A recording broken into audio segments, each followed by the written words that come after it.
Hey there, and welcome to Zork III, the Dungeon Master.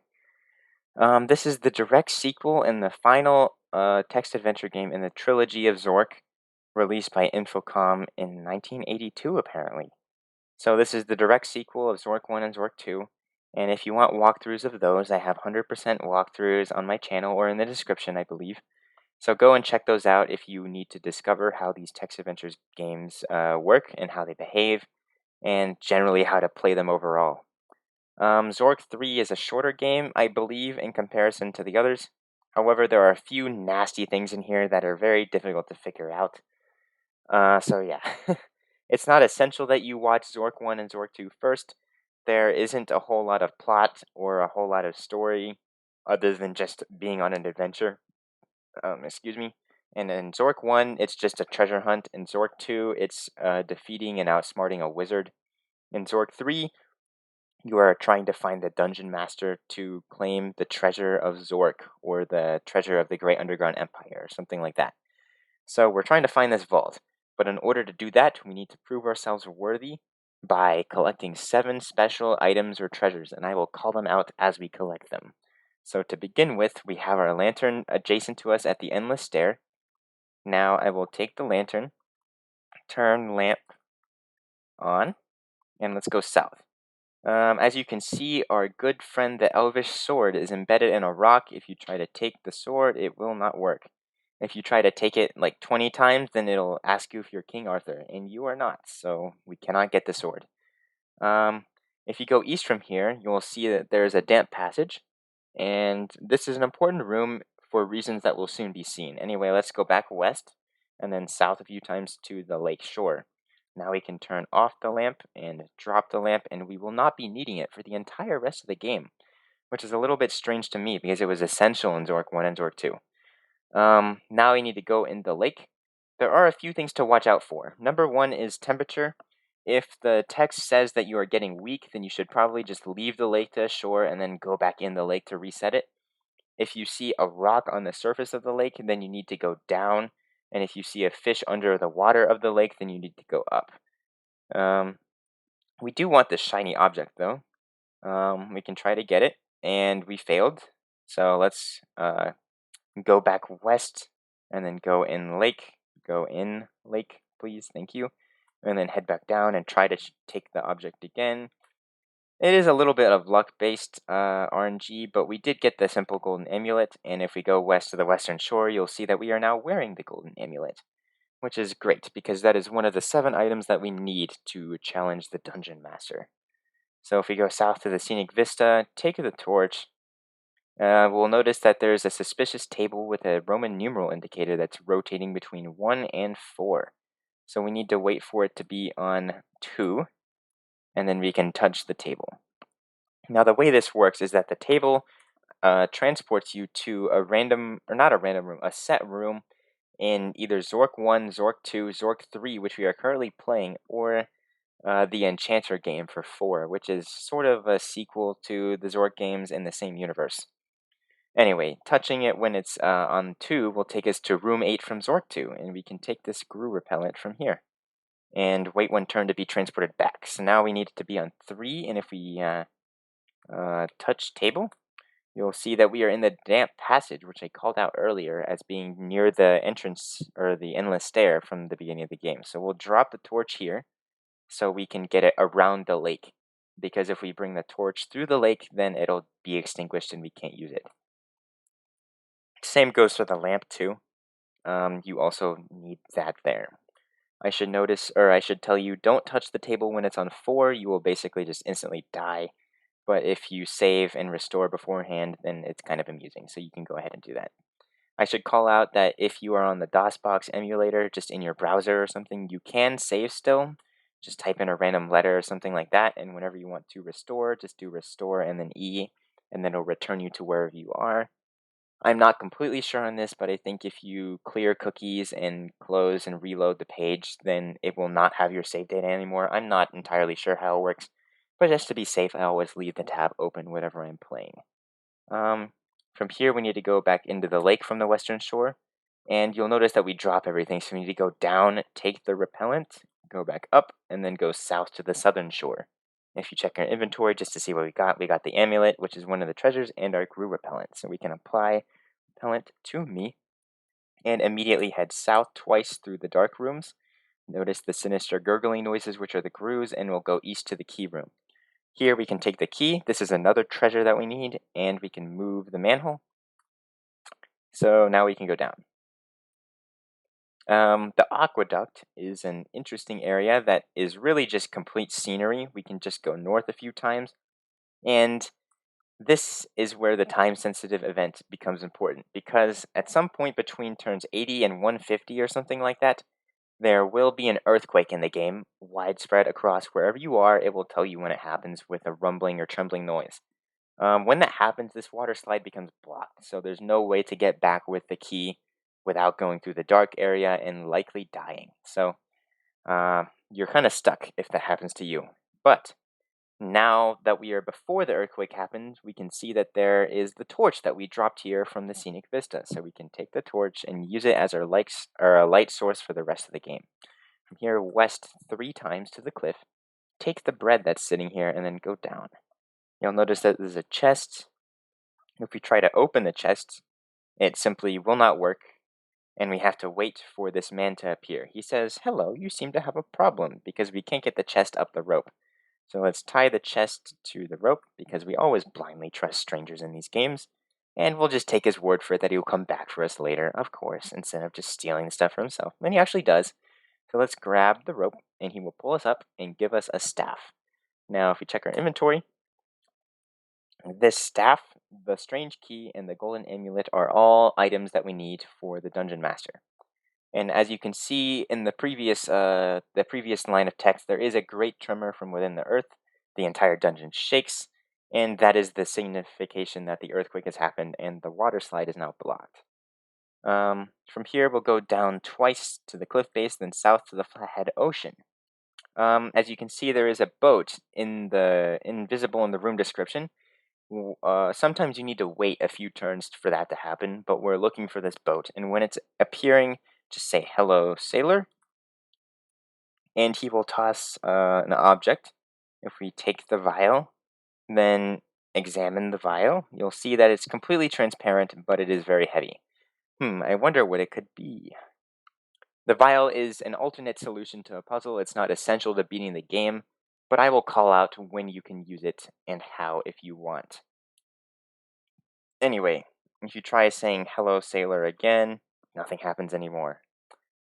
Just a little Easter egg. Anyway, we need to head east into the Land of Shadow. Now, I would highly recommend pulling up a map of Zork III and taking a look at the western portion, because that is where the Land of Shadow is. There's quite a few rooms that are just titled the same thing, so you can wander here a little bit, and you'll notice that there's footsteps following us around.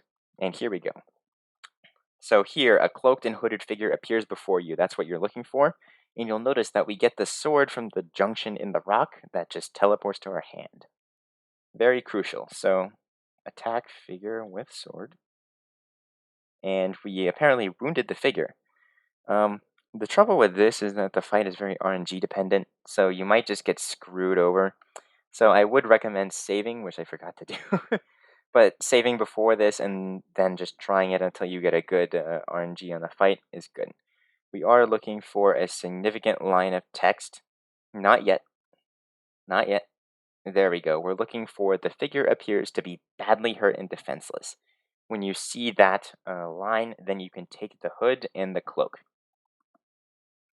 And as you can see, when we take the hood, the face is our own face, but it'll change into that of the old man from the beginning of the game.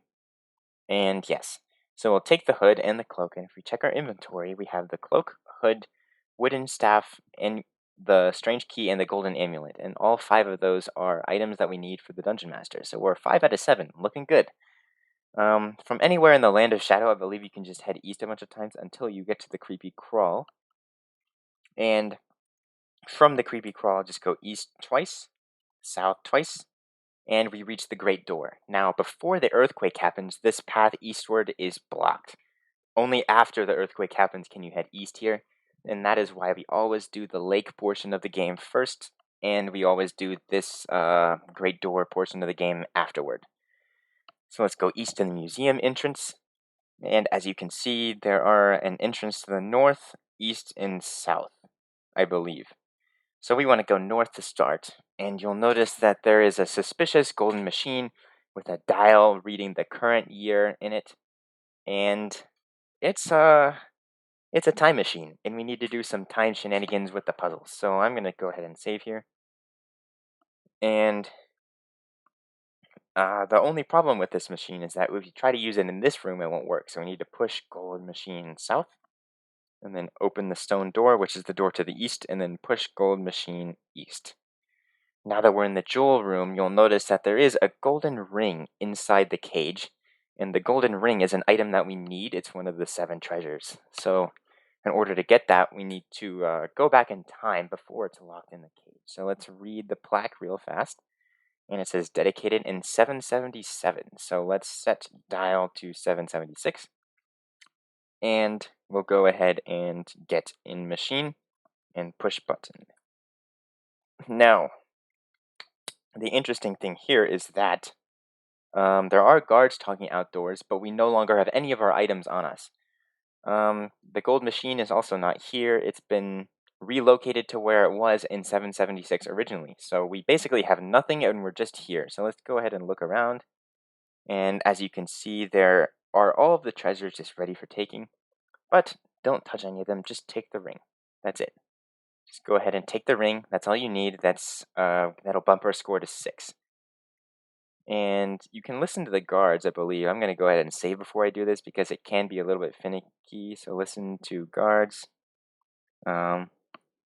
Heated debate on the topic of the banishment of the Wizard of Frobons. There we go. You hear from outside the door guards marching away, their voices fading. Booming crash signals the close of what must be a tremendous door. And once that happens, it's safe to open this door and head westward back into the museum entrance. So, if we open the wooden door and then go north, you'll notice that the gold machine is right back here. The other 2 machines, the magic room spinner and the temporizer, not the temporizer, what is it, like a pressure machine, gray machine. Those are machines that you use in Zork 1 and 2 to solve some puzzles, so they're kind of making a cameo of sorts in this game. Anyway, we have the golden machine here. You can see that the dial is 776, but if we try to go to 948, which is our original year, then it will simply not work because we can't bring objects with us through time. So the way to get around that is to hide the ring in the gold machine, and then when we go back to the future, then we'll be able to get the ring just from the hidden spot. So let's put ring under the seat of the gold machine, get in machine, get in gold machine. Also, one of the few rare typos, machine is spelled without the E at the end. Turn dial to 948 and push the button. Wonderful. If we take a look around, you'll see that we are in the same room, but the machines are very old and in bad shape now. So let's stand up, take the ring. We can't do that, so look under seat, and we will see that we now have everything. No, we don't, because we are back in time. So let's open the wooden door, open stone door, head east. Really? Oh, did I not go south? Open stone door, then go east, and all of our stuff is just sitting on the ground here. So let's take all. Alright, so now we should be good to go. We have the cloak, the hood, the wooden staff, the key, the golden amulet, and the golden ring. So that's 6 of 7. And the last one is south. This is the royal puzzle entrance. In case you were wondering, you can't access this in the past. So let's read the note. Warning, quite dangerous, possible to become trapped within its confines. Please do not enter after hours. So I would highly recommend saving here because this is a little bit of a complicated block pushing puzzle, especially when it's in text form. So when you're ready, save and then go down into the puzzle. You'll notice that there are marble walls and sandstone walls. So let's start off with pushing the east wall. And then it gives you this complicated little digital map version of the game. I have a PowerPoint little thing here that gives you the original layout of the royal puzzle. So we start in this top left. The marble walls are walls that cannot be moved, so there's all around the border of the puzzle and a few of them in the middle. We are the blue circle. This red square is where we currently start. That's where the hole in the ceiling is for the exit. But we cannot climb without a ladder. Now, two of the sandstone movable walls have ladders on them. This one with the arrow pointing right has the ladder on the right face. This one with the arrow pointing left has the ladder on the left face.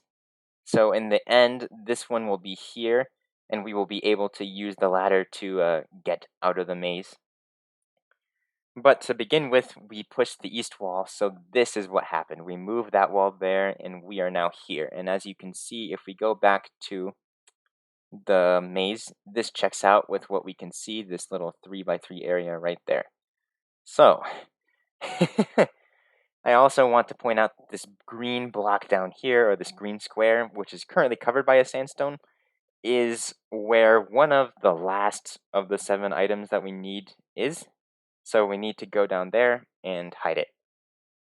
Or take it, I mean, and then escape. So, to begin with, we're going to go south twice and then southeast and then push the south wall so it'll look like this. So let's go back and do south, south, southeast, and then push south wall.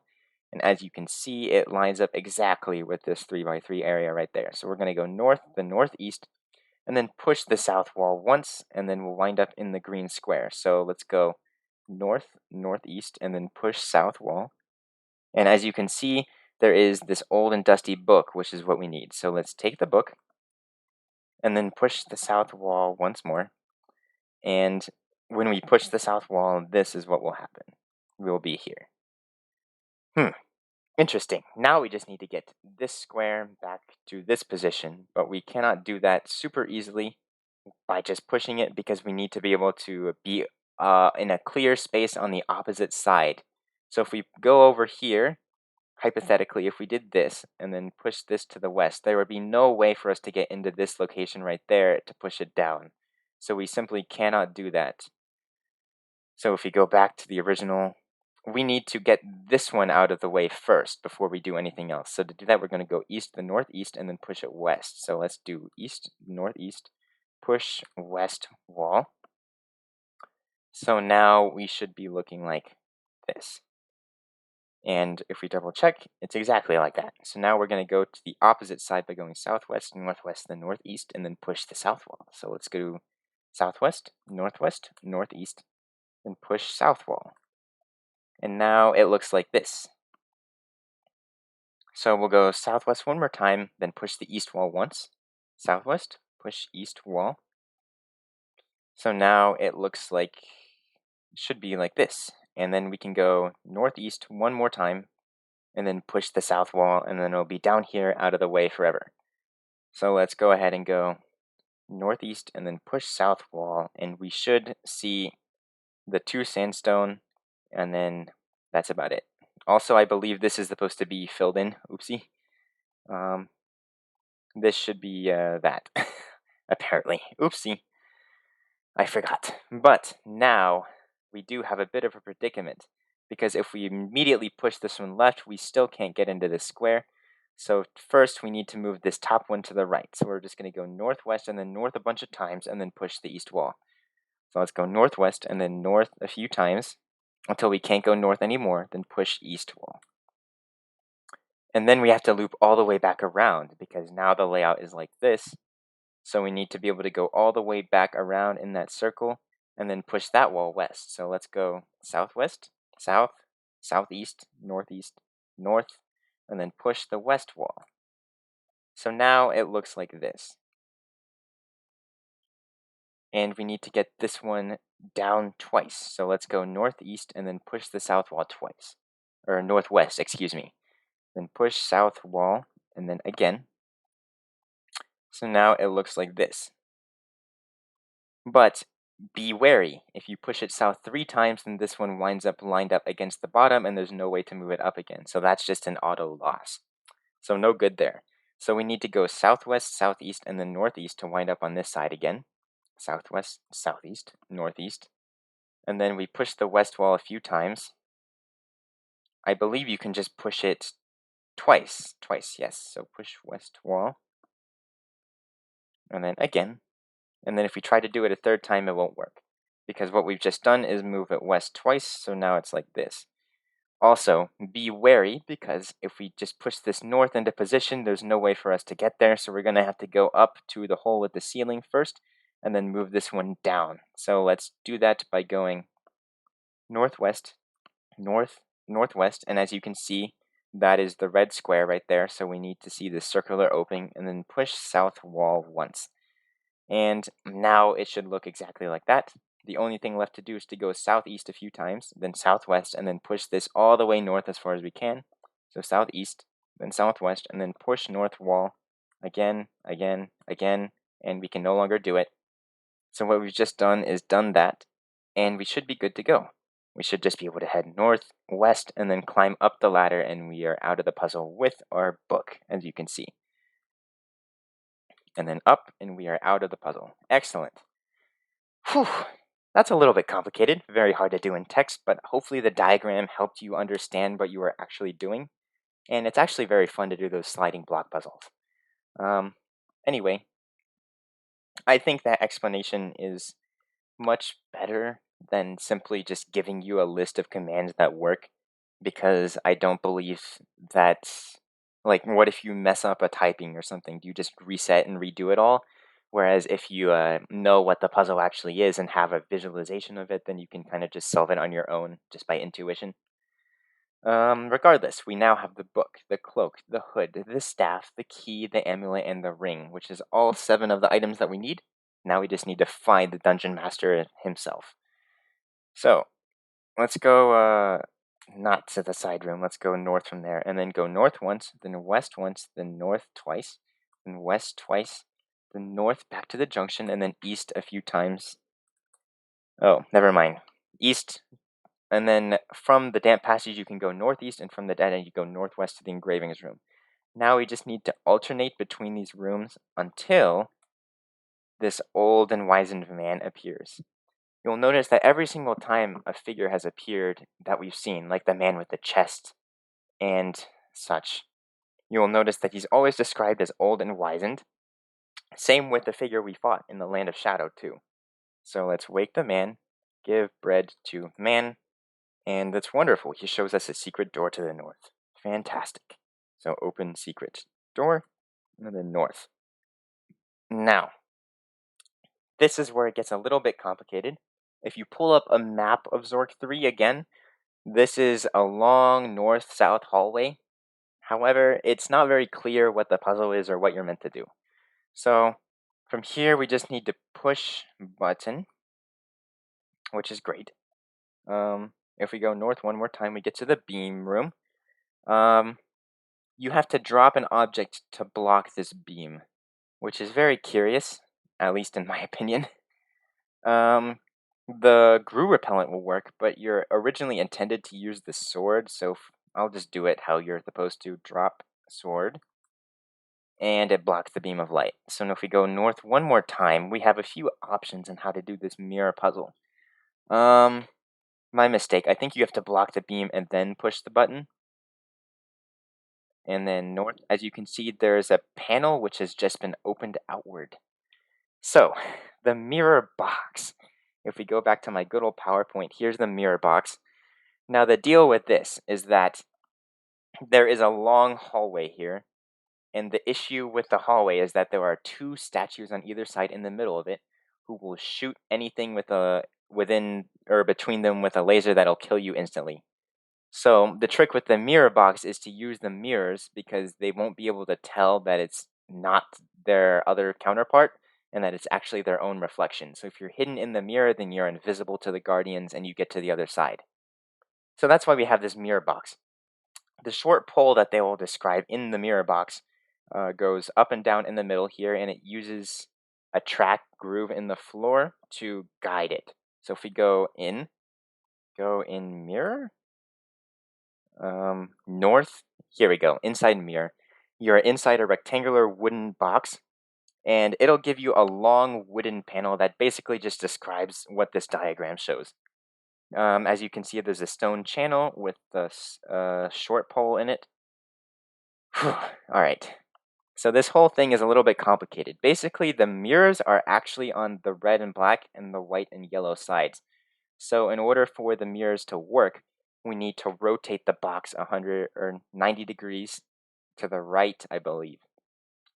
This side is the mahogany side, and as you can see by the arrow, whenever you push the mahogany side, that is the direction you will move. So we want to twist the box so it's oriented like this. And we can accomplish that fairly easily. Oopsie. We can accomplish that fairly easily by pushing the red or the yellow panels when the short pole is not lowered. So we need to raise, oopsie, what the heck? All right, raise short pole. As you can see, this short pole is dropped into the hole carved into the stone floor, and that stabilizes the box while it's moving. So that'll be important later. But for now, we need to raise the short pole so we can actually rotate it on the axis. So let's go ahead and push yellow. Actually, before I do anything, I'm just going to save now. Then push yellow. And as you can see, the arrow on the compass now indicates northwest, which means we've turned it 45 degrees clockwise. Then we'll do the same thing again. And now the arrow on the compass rose indicates north, which means that we successfully rotated it 90 degrees like this, which is just great. Now the mahogany panel should be facing north, but before we actually start pushing the mahogany to move, we need to lower short pole. As I mentioned before, this stabilizes the box and makes it so it won't wobble as you move. Because if the Guardians of Zork see the wobbling, they will shoot and they will be able to kill you. So we need to do that, then push mahogany. And we just do this as long or as many times until you reach the end. Now, we need to rotate it so this pine end is what is facing north, because when pushing the pine, that's what allows you to exit the mirror box. So we need to rotate it a full other 180 degrees from this position. So let's raise short pole, push yellow again, again, again, again. So now that the compass rose is pointing south, the pine, which is on the rear side, will face north instead. So if we push pine and then go north, we have successfully defeated the puzzle. Oh boy. I guess at the end of this, I will show you how to use the vial to defeat this puzzle as well, because the vial turns you invisible and will allow you to just walk right on through anyway. Now, we are at the dungeon entrance. So if we go north, we cannot go north because there's a wooden door that's shut. So let's knock on door. And as you can see, the dungeon master, who is the old man, shows up on the other side. So as you can see, he's the guy in front of the secret door who you gave the bread. He's the guy at the cliff who opened the chest for you. He's the hooded figure who you fought in the Land of Shadow. They're all the same dungeon master. However, we need one more puzzle to solve to beat the game. Narrow corridor, we will go north. Oopsie. North, and you'll notice that the dungeon master follows us wherever we go. So now this is a little bit of a weird puzzle because I don't completely understand why it works, but we go west, north, and then north once more to the parapet. And you'll see that there's a dial that goes 1 to 8. So we need to turn dial to 8. Turn dial to 4, and then push button. Now the way this works, if you pull up the map once again, there's going to be a cell in the middle of this whole area in the top right portion of the map. If we go south and then look, you'll see that there should be a cell door to the south. Yes, let's open door. And then if we go into the cell, there are 8 different prison cells numbered, 1 to 8. And only cell 4 will work, which is why we set the dial to 4, then push the button to summon it to this position. Now, to actually get where we want to go, we have to tell Dungeon Master, go north. What? Okay, tell Dungeon Master, go north. Ask Dungeon Master to go north. There we go. It's a little confusing on how these parsings work. This one was misinterpreted as tell Dungeon Master and then go north as separate commands, so I just went north. Um, let's ask Dungeon Master to turn dial to any other number other than 4, and then ask Dungeon Master to push button. Now, the way this works is whenever he pushes a button, cell number 4, which we are currently in, will be relocated, and the other numbered cell will be placed in the hallway where we can get into it. However, we want to be in cell 4 in its original position without an exit, because once we're here, you'll see that there's a wooden door that is securely fastened. However, we can, if you check our inventory, unlock door with key. Unlock bronze door with key. Thank you. And with that, we can head south. Open bronze door. South. And that is how you get to the Treasury of Zork and beat the game. So if you reach this point, congratulations. You've basically won. And as you can see, there's a ton of valuables here, and you basically become the new Dungeon Master. Whew, fantastic. Only 278 moves, which is much shorter than Zork 1 and Zork 2. However, maybe the explanation of the royal puzzle pushed this one longer. I'm not entirely sure. Regardless, we are now here, we have completed the game, and congratulations. I always thought this game was probably weaker than the first two, mostly because some of the puzzles are a little unorthodox, like that mirror one. I really don't think it translates well to like a visual or a text-based style, because this entire visual is so much easier to look at compared to reading that huge slab of text. I really like the royal puzzle though, but I don't like the time machine one. If I try to do a little bit of reloading here, maybe I can go back and try to show how you would use the vial instead to beat the game. Let's go ahead and launch the game again and try restore east. And we're back inside the mirror. Okay. Now that we're here, let's go ahead and check our mirror diagram again. We need to get, I believe, if we rotate counterclockwise 90 degrees, we might just die, so I'll try that. Raise short pole, push black,